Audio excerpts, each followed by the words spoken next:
Hello guys, this is new blog for you and basically मैं आपको बताऊंगा कि लामा LAMA लामा क्या होता है इसका फुल फॉर्म क्या है एंड ये टर्म कहाँ यूज़ होती है बेसिकली। और ये टर्म बहुत लोगों को समझ में नहीं आती कि क्या है एक्चुअल में लामा क्या है, हाउ टू अंडरस्टैंड लामा। ठीक है, तो मैं वन बाय वन बताऊंगा एंड प्लीज़ ये वीडियो को शेयर कीजिए जिससे किसी व्यक्ति या पर्सन को इसका मीनिंग नहीं पता हो तो हम उसको बता सकते हैं। ठीक है, लेट्स स्टार्ट। लामा का फुल फॉर्म होता है leave against medical advice. Leave against medical advice मतलब ऐसा बोल सकते हैं, एक रफली नॉलेज दे रहा हूँ, कुछ गलती हो जाए तो अंडरस्टैंड कर लेना, बट जहाँ तक मेरे को पता है मतलब डॉक्टर की सलाह के अपन अपोजिट रहते, मतलब अपन अपोजिट में और अपन अपने पेशेंट को जो हॉस्पिटल में उसको अपन क्या कर रहे, निकला रहे बाहर।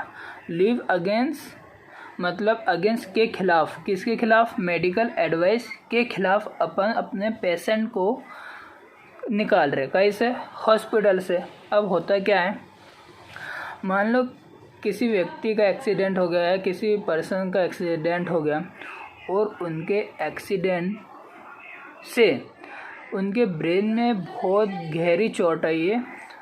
इतनी गहरी चोट आई है कि अंदर के जो नर्व्स रहते हैं स्मॉल, जिसको आर्टरी और वेन बोलते हैं, जो आर्टरी रहती है वो ठीक है, हाँ।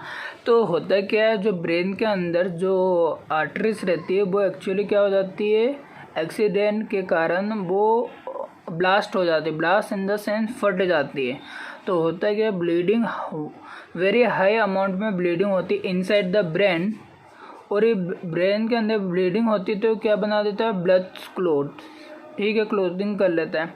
पर कोई किसी पर्सन को इतनी ज़्यादा चोट लग जाती है कि उनका हाफ एन ब्रेन ब्लड में हो जाता है, या मुंह से ब्लड आना, नाक से ब्लड आना, और इवन ये कान से भी ब्लड आना।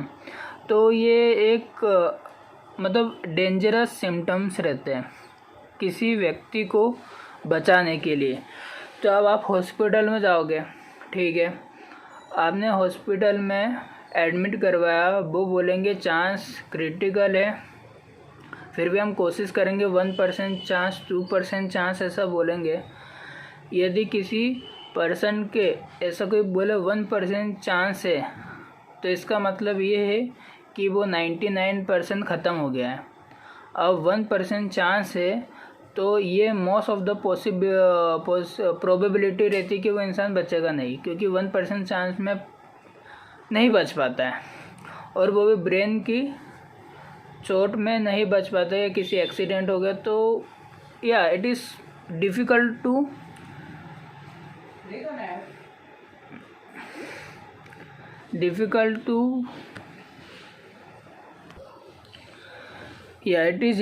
To save any person life.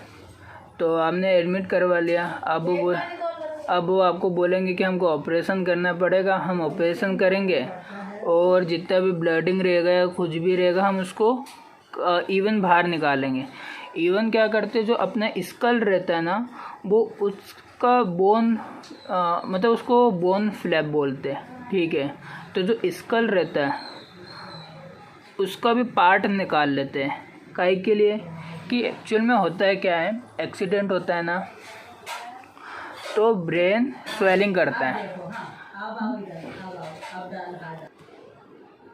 हाँ, तो ब्रेन क्या करता है, स्वेलिंग करता है। अब उनने क्या करा, ऑपरेशन कर लिया, फिर ऑपरेशन करने के बाद वो ICU क्रिटिकल यूनिट इंसेंटिव ऐसा कुछ करके होता है।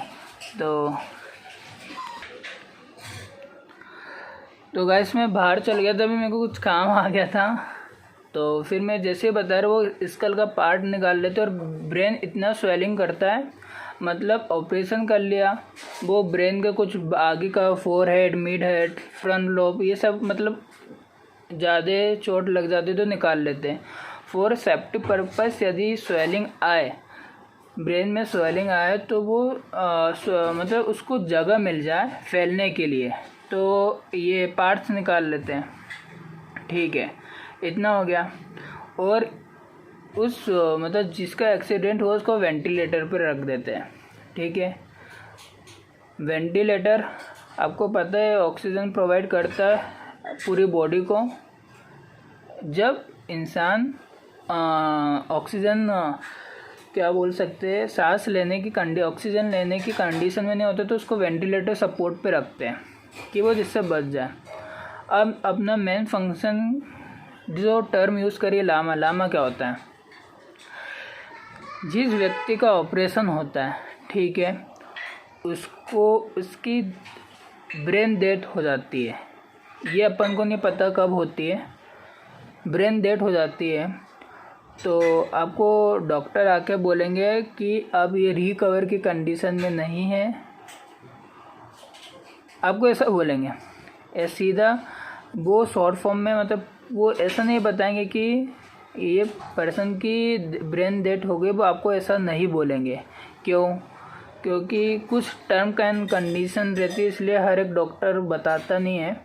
पर यदि वो ऐसा बोल दे कि वो रिकवर की कंडीशन में नहीं है तो ये आपको अंडरस्टैंडिंग करने की जो पर्सन का एक्सीडेंट हुआ वो ब्रेन डेथ हो गया।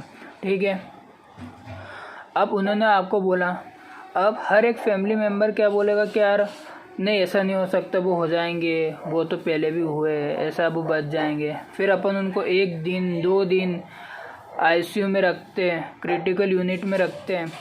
और आपको तो पता है प्राइवेट हॉस्पिटल का आईसीयू का चार्ज की और मोस्टली वेंटिलेटर का चार्ज बहुत सारा होता है। तो अब जो व्यक्ति का ब्रेन डेथ हो गया है वो तो कभी खड़ा हो पाएगा नहीं। अब वो आपको बोल रहे हैं रिकवर की कंडीशन में नहीं है, तो ये आपको अंडरस्टैंडिंग करना पड़ेगा कि वो इनका ब्रेन डेड हो गया है। ठीक है, फिर वो क्या बोलेंगे कि आप बोलोगे तो ब्रेन डेड हो गया तो हम वो घोषित करो, क्या डेड घोषित करो। पर वो आपको हॉस्पिटल वाले डेड घोषित नहीं करेंगे क्योंकि उनका कुछ अंदर की बात रहती है, इसलिए वो है ना क्या नहीं करेंगे, हाँ वो डेट घोषित नहीं करेंगे। तो आपको क्या करना पड़ेगा, जिस भी सिटी में, जिस भी हॉस्पिटल में वो ब्रेन डेड हुए, ये आप समझ गए कि यार आप ये बच्चे नहीं हैं जो भी है, तो वो आप क्या करोगे, उसको डिस्चार्ज करोगे। और डिस्चार्ज करके कहाँ ले जाओगे? गवर्नमेंट हॉस्पिटल जहाँ पोस्टमार्टम होता है, जहाँ मतलब पोस्टमार्टम होता है, फिर वहाँ पर ले जाओगे। फिर वो आपको बताया वहाँ मृत्यु घोषित करेंगे। पर हॉस्पिटल में मृत्यु घोषित नहीं करते, वहाँ नाम देते हैं लामा। मतलब वो आपको दे देंगे, हम हमारी हॉस्पिटल से पेशेंट को डिस्चार्ज क्या लिख के करेंगे, LAMA. LAMA means leave against medical advice करके हम इस पेशेंट को बाहर पुचवाएंगे, पर हम ब्रेन वो डेड घोषित नहीं करेंगे। ठीक है, और आपको क्या लगेगा कि यार ये इनका हार्ट चल रहा है, इनकी ऑक्सीजन चल रही है, तो आपको क्या लगेगा यार ये तो जिंदा ही है, ये तो इनकी सांस चल रही है। पर ये आपकी मिसअंडरस्टैंडिंग हो जाएगी क्योंकि पूरा फंक्शन वेंटिलेटर से चलता है। वो वेंटिलेटर जब तक जो वो ईसीजी मशीन रहती है, ईसीजी मशीन रहती है जिसमें हार्ट बीट रेट चलता है, जब तक वो कांस्टेंट नहीं होगा, जब तक वो ब्रेन डेड नहीं करेंगे। कहाँ पर? हॉस्पिटल में कि वो डेड डिक्लेयर नहीं करेंगे।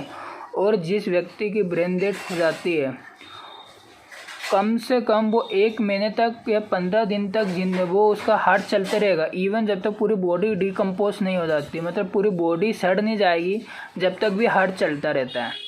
क्योंकि इंसान हाथ से ख़त्म हो गया, ब्रेन से ख़त्म हो गया, वेंटिलेटर के सहारे वो चल रहा है, काय पे दिल चल रहा है और ऑर्गन्स जिंदा है। ठीक है, तो हाँ, तो फिर उसमें ऐसा रहेगा कि वो 15 दिन या 1 महीने तक भी बॉडी चलती रहेगी वेंटिलेटर पे। अभी ब्रेन डेड हो गया और इतने में आपका बिल बन जाएगा 20 लाख 30 लाख से भी ऊपर का बिल बन जाएगा, क्योंकि आपको तो लग रहा है हार्ट चल रहा है, ऑक्सीजन ले रहा है। पर इंसान ब्रेन डेड होता है तो वो नहीं बोलेंगे कि इंसान ब्रेन डेड हो गया है, और वो मृत्यु घोषित भी नहीं करेंगे। इसलिए सबसे अच्छी एडवाइस ये रहती है कि वहाँ से डिस्चार्ज करवाओ और सरकारी अस्पताल में ले जाओ, और वहाँ वो ईसीजी से फिर चेकअप करते हैं। फिर वहाँ आपको वो मशीन से चेक करेंगे कि हार्ट बीट सीधी लाइन आ गई है, फिर वहाँ मृत्यु घोषित हो जाते हैं। और फिर आपको पोस्टमार्टम करवाना हो तो आप करवा सकते हो, यह आपके ऊपर डिपेंड करता है।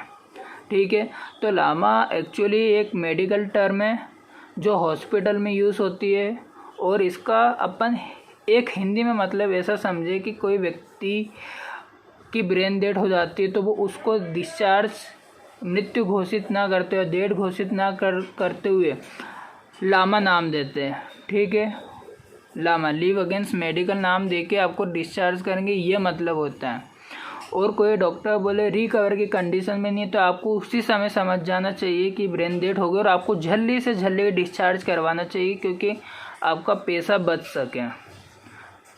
और आपने ऐसा नहीं करा तो आपका बिल 10 लाख 15 लाख 20 लाख तक का बिल आपको बन जाएगा, जो कि कोई मतलब नहीं रहेगा। इसलिए ये टर्म यूज़ होती है। आई होप आप समझोगे, और ये वीडियो को ज़्यादा से ज़्यादा शेयर कीजिए। Please like share subscribe my channel. और आपको कुछ भी प्रॉब्लम हो तो आप कमेंट्स बॉक्स में पूछ सकते हैं। और सबसे बेस्ट यही रहता है कि जितना जल्दी हो सके पेशेंट को डिस्चार्ज करवाना चाहिए, किससे, जिस भी हॉस्पिटल में उनका ऑपरेशन चला। ठीक है, okay, please like share subscribe my channel. हाँ, और गाइस मैं एक और चीज़ बताना भूल गया, यदि आप किसी पर्सन के आप ऑर्गन डोनेट कर दोगे ना प्राइवेट हॉस्पिटल में, तो फिर वो ईसीजी से आपको बता देंगे कि ही विल डेड, मतलब उनको ऑर्गन डोनेट कर दो तो आपको प्राइवेट हॉस्पिटल में डेड घोषित कर देंगे। ये बात भी आपको मैं बता रहा हूँ। ठीक है, थैंक यू।